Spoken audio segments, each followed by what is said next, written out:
I seriously don't know what's more ridiculous. Facebook making a case for their targeted ads, or the ads that they use to try to convince you.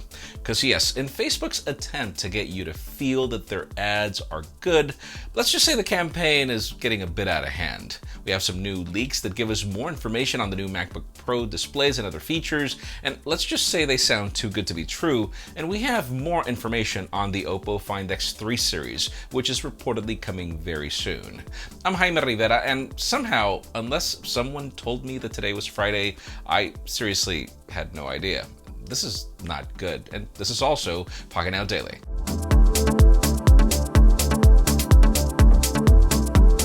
Let's end the week the way we started it, with deals. I honestly find it crazy that phones that were launched a month ago are already seeing discounts, but the brand new Galaxy S21 is now $150 off on both Amazon and B&H, meaning it starts at $700 and add free shipping to that.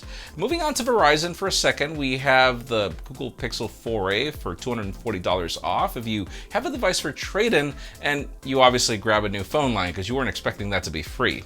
The new Amazon Echo is also $20 off, leaving it at $80 shipped. OnePlus also has the OnePlus 8 for $200 off, leaving the 12 gigs of RAM variant for $600. The 8 Pro is also getting the same treatment, pretty much for the same variant. It'll cost you $800. Finally, the 13-inch MacBook Pro is available for $80 off on Amazon, leaving the entry-level model for $1219. And we also have deals on more Amazon speakers, Surface laptops, Beats headphones, and more in the description.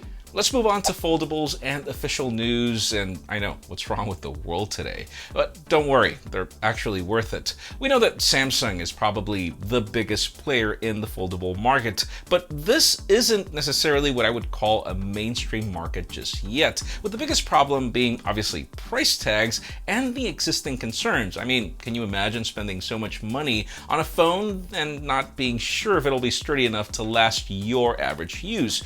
Which, yes, is why we do have the After the Buzz series. Let us know if you want that on the Galaxy Z Fold 2, which I'm actually using.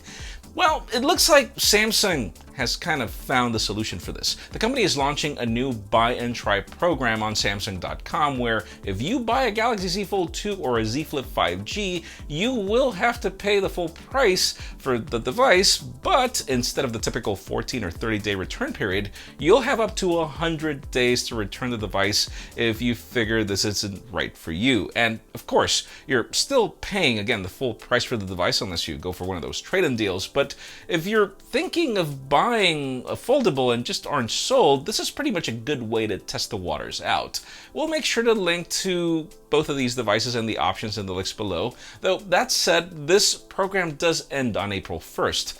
You might have to act quick, but it also makes me wonder, like, what exactly is going to happen on April, Samsung? Interesting. Now let's talk about OPPO, as we're still expecting the company to launch the Find X3 series relatively early this year, if last year was any indication. Rumors hint that it would come out sometime in March, so naturally certifications and leaked imagery will just start following in. According to a new report from 91 Mobiles, their sources claim that the Find X3 Pro will come in 4 color options, that being blue, white, orange, and black. And as for specifications, apparently there will be only one SKU with 12 gigs of RAM, 256 gigs of storage, and it'll apparently be priced between 1,000 and 1,200 euros. Now, we're also expecting a Find X3 Neo, which will reportedly be a rebranded Reno 5 Pro Plus, obviously with a better name, which will bring the same amount of RAM and storage, but be priced at around 851 to 973 euros. And finally, there will be a Find X3 Lite that brings 8 gigs of RAM and 128 gigs of storage, priced at around 400 to 500 euros. But anyways, focusing on the Pro, we are expecting a Snapdragon 888 SoC, Android 11, a 4,500 mAh battery, triple cameras at the back, and OPPO will apparently be focusing a lot on the display, which again, we'll just see what we get in March. We'll keep you posted. Now, let's move on back to Apple and those Macs that we're expecting to come very soon, or we hope. Earlier this week, we covered a new report from Ming-Chi Kuo where he claimed that we would be getting 2 new Macs in the second half of 2021.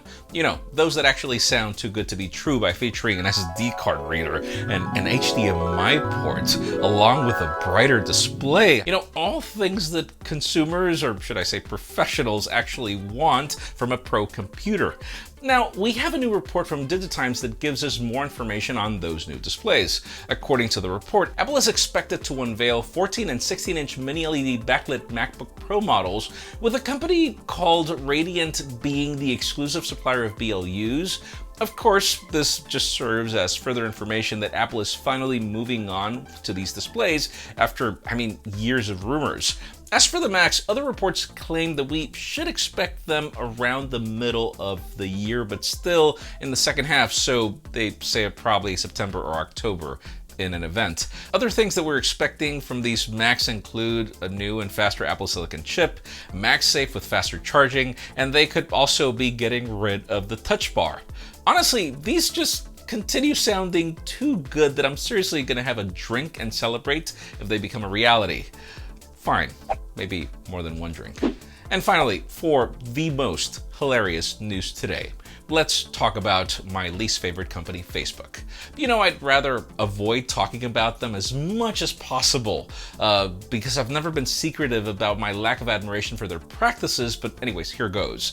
Over the past couple of weeks, maybe even months, Facebook has been going after Apple for the privacy changes we're supposed to be getting on iOS 14.5, where you'll choose if you want apps to track you or not. And there's nothing wrong with you to be able to choose what you want your own phone to do. Well, yesterday, Facebook put out another blog post titled, hear this one, "Let's talk about why personalized ads matter." And if you want to read it, I'll leave a link in the description. But just to give you a shorter version, they are trying to convince you that you need your online habits tracked in order for them to provide more ads for you, and you should actually be thankful that Facebook is doing that. And I'm actually going to close quotes because they actually wrote that in the blog post. Oh, and they're actually launching an ad campaign to go along with it titled "Good Ideas Deserve to Be Found." Now, here's the thing. We agree that good ideas deserve to be found, and the ad does make a point on how difficult it is for small businesses to be found. The question is, why are they insisting so much on tracking? It's simple. Those of you that want to get targeted ads, you will opt in, and those of you that don't want them, well, or you find them creepy like I do, then you can choose not to. Now, Facebook was attempting to sue Apple. We're not sure on how that currently is going, but one of the reasons why it might not actually hold in court is because even Facebook's own employees agree that this is not a good move, considering their past actions with privacy and how they're trying to sell themselves like frickin' Robin Hood.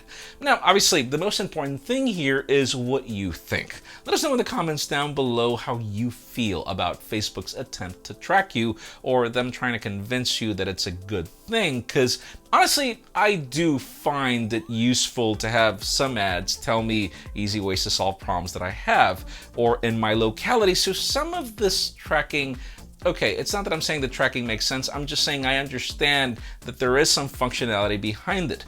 My problem is having a company trying to convince me of why they are great in the process. I feel that that's completely unethical. I think that you should just be able to choose, and I would choose not to be tracked for every single time that I say that I want to buy a pair of gym pants and then getting ads about them. But that's just me. Leave us a comment down below. We'd love to know your opinion. Friends, again, if you want to get the news earlier, follow us on Pocketnow.com and subscribe to our channel for more videos like this one. You can also follow us on social medias. Our extended coverage happens on Instagram, and you can follow me on my personal handles to see me forget to celebrate on the usual day that I do. Please give this video a thumbs up if you like what you saw. I'm Jaime Rivera. Thanks so much for watching. We'll see you next week.